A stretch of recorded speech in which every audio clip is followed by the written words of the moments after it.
ওনার সাথে ওনার গাইডেন্সে জনাব তারেক রহমান আমাদের মাননীয় প্রধানমন্ত্রী যে স্বপ্ন বাংলাদেশের ২০ কোটি জনগণকে দেখিয়েছেন, যেই স্বপ্নের ভেতরে বড় অংশ ছিল শিক্ষা ব্যবস্থার উন্নয়ন, সেই শিক্ষা ব্যবস্থার উন্নয়ন কি করে করব সেটার পুরো পরিকল্পনা মিলন ভাই আপনাদেরকে ইতিমধ্যে জানালেন। আগামীকাল আমরা পরিপূর্ণভাবে আপনাদের জানাবো।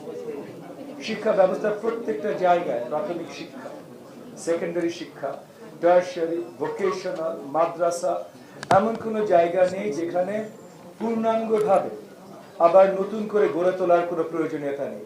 সেগুলো আছে, অনেক সমস্যা আছে। সেই সমস্যাগুলোর সমাধান নিয়ে আমরা কাজ করা শুরু করেছি।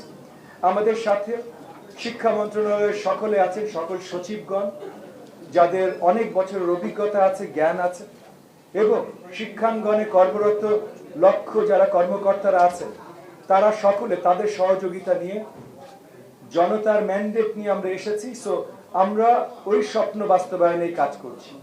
আগামী শিক্ষা ব্যবস্থা আমরা মনে করি পুরো বিশ্বের কাছে ঈর্ষণীয় হবে।